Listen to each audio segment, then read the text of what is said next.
जया एकादशी की पावन कथा जो मनुष्य को पापों से मुक्त कर मोक्ष का मार्ग दिखाती है। कथा प्रारंभ बहुत समय पहले की बात है। इंद्रलोक में माल्यवान और पुष्पवंती नाम के दो गंधर्व रहते थे। वे दोनों भगवान इंद्र के दरबार में संगीत और नृत्य की सेवा करते थे। एक दिन इंद्र सभा में भगवान विष्णु की स्तुति हो रही थी, लेकिन उस समय माल्यवान और पुष्पवंती अपने प्रेम में इतने लीन हो गए कि उनका मन भक्ति से हट गया। शाप इंद्रदेव को यह अपमान लगा और क्रोधित होकर उन्होंने श्राप दिया, तुम दोनों अपनी भक्ति और कर्तव्य भूल गए हो, इसीलिए तुम पिशाच योनि में जन्म लोगे।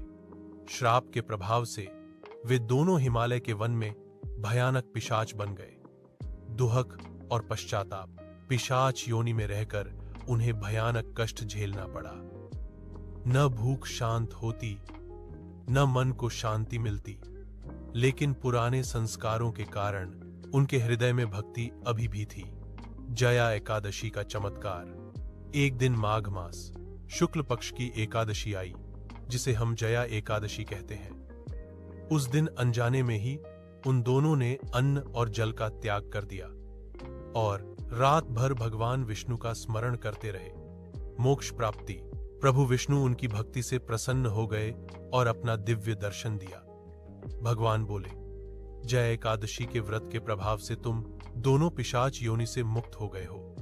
तुरंत ही वे दोनों अपनी असली रूप में आ गए और स्वर्ग लोक को प्राप्त हुए।